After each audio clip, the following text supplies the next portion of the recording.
halkaad daawanaysaana waa xerada qaxootiga ee badbaada ee magaalada muqdisho, halkaasi oo aan maanta boqosho ugu tagnay qoysaska kusoo barakacay, iyadoo aad daawanaysaan carruurta yararka oo maalin walba nafaqadaro ugu gooriyoonaya xerada qaxootiga ee badbaado, halkaasi oo aan kusoo booqanay maanta tan. sidoo kale nafaqadarada iyo gaajada ayaa waxay usii dheer aamina in ay lug ku timid magaalada muqdisho iyadoo kasoo lugaysay gobolada ba iyo bakool. aamina waxay aad iyo aad ugu tiiraayootay iyadoo ay la soo carartay wiilkeedii yaraa inuu gaajo iyo nafaqadaro maanta ugu dhimatay magaalada muqdisho ee islahayd waa ku badbaadaysaa. aadam sheekh wuxuu leeyahay isagoo ah gabadha yar ee aad arkaysaan halkaas lagu duugay waalidkeeda inuusan wax gargaara ka helin siiba dhinaca caafimaadka hay-adaha qaramada midoobe. waxaad arkaysaan carruur aad iyo aad u tiro badan oo halkaasi ku wajahaysa nafaqadaro iyo dhibaato. sidoo kale ra-iisul wasaare oo soo booqday maanta xerada qaxootiga ayaa indha-idheen isagoo ku sameynaya wuxuu dhaleecaan u jeediyey hay-adaha qaramada midoobe isagoo sheegay inaysan wax la taaban karo ilaa haddatan aysan soo gaarsiin shacabka soomaaliyeed.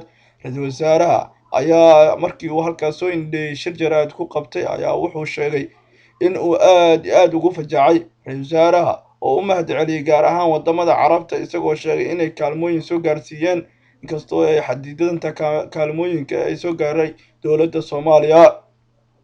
isagoo aad iyo aad u canaantay hay-adda WFP oo sheegay inay baqaarada ugu keedinayaan cunadii loogu talagalay dadka dhibaataysan. si kastaba haatee waxaa indhaha laga dadi karin dhibaatooyinka soo wajahaya carruurta iyo maatada yararka iyadoo aad iyo aad ugu indho dareerayso xumaanta iyo dhibaatada kasoo wajahday abaarta siiba khaasatan carruurta iyo waayeelka. sidoo kale afhayeenka beelaha hawiye axmed diiri cali oo u waramay idaacadda ayaa sheegay in aad iyo aad ugu dhaleeceynayo qaramada midoobay ballan furtii ay ku furtay shacabka soomaaliyeed. reer galbeedka waxay ballan qaadeen dhowr jeer inay kaalmeynayaan dadka abaarta haysata ilaa haddatanna wax la taaban karo ma aysan soo gaarsiin.